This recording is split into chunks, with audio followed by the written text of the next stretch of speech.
कार्तिक महीना बहुत महत्वपूर्ण है।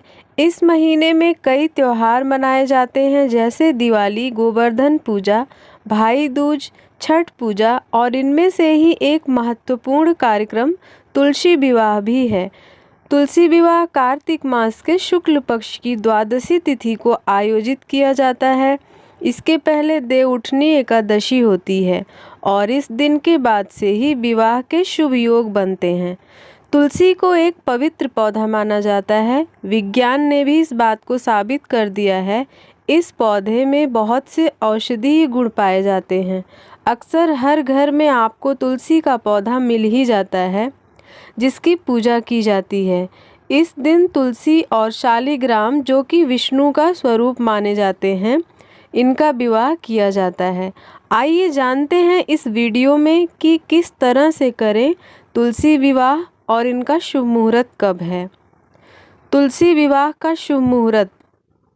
तुलसी विवाह की तिथि है 5 नवंबर 2022 और कार्तिक द्वादशी तिथि शुरू होगी 5 नवंबर शाम 6:08 पर और कार्तिक द्वादशी की तिथि समाप्ति होगी 6 नवंबर शाम 5:06 पर।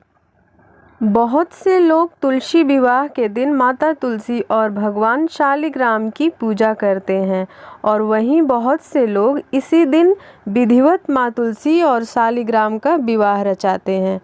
और अगर आप भी विवाह रचाना चाहते हैं तो विवाह की विधि इस तरह से है। इस दिन परिवार के सभी सदस्य और विवाह में शामिल होने वाले सभी अतिथि नहा धोकर व अच्छे कपड़े पहनकर तैयार हो जाएं। जो लोग तुलसी विवाह में कन्यादान की भूमिका निभा रहे हैं, उन्हें व्रत रखना जरूरी है। शुभ मुहूर्त के दौरान तुलसी के पौधे को आंगन में गमले के साथ में एक चौकी पर रख दें। अगर आप चाहें तो छत या मंदिर स्थान पर भी तुलसी का विवाह कर सकते हैं। अब एक दूसरी चौकी पर शालिग्राम रखें। साथ ही चौकी पर चावल से अष्टदल कमल बनाएं। अब उस अष्टदल कमल के ऊपर कलश स्थापित करें। कलश में जल भरकर उसके ऊपर स्वास्तिक बनाएं और आम के 5 पत्ते रखें। लाल कपड़े में नारियल लपेटकर आम के पत्तों के ऊपर रखें। तुलसी के गमले पर गाय के गोबर से लेप लगाएं। अगर गाय का गोबर ना मिल सके तो आप मिट्टी से भी लेप लगा सकते हैं। साथ ही गमले के पास जमीन पर रंगोली भी बनाएं। अब तुलसी के गमले को शालिग्राम की चौकी के दाईं ओर स्थापित करें। अब तुलसी के आगे घी का दीपक जलाएं। इसके बाद गंगा जल में फूल डालकर ओम तुलसाय नमः मंत्र का जाप करते हुए गंगा जल का छिड़काव तुलसी पर करें। फिर गंगा जल का छिड़काव शालिग्राम पर करें। अब तुलसी को रोली और शालिग्राम को चंदन का टीका लगाएं। तुलसी के गमले की मिट्टी में ही गन्ने से मंडप बनाएं और उसके ऊपर सुहाग की प्रतीक लाल चुनरी ओढ़ाएं। इसके साथ ही गमलों को साड़ी से लपेटकर तुलसी को चूड़ी पहनाकर उनका श्रृंगार करें।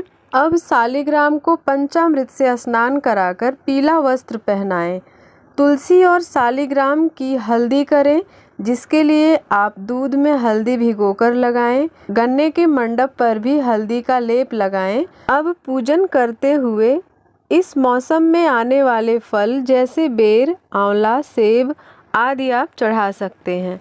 अब शालिग्राम को चौकी समेत हाथ में लेकर तुलसी की 7 बार परिक्रमा कराएं। घर के किसी पुरुष सदस्य को ही शालिग्राम की चौकी हाथ में लेकर परिक्रमा करनी चाहिए।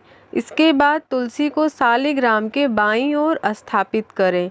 आरती उतारने के बाद विवाह संपन्न होने की घोषणा करें और वहां मौजूद सभी लोगों में प्रसाद दें। तुलसी और शालिग्राम को खीर और पूरी का भोग लगाया जाता है।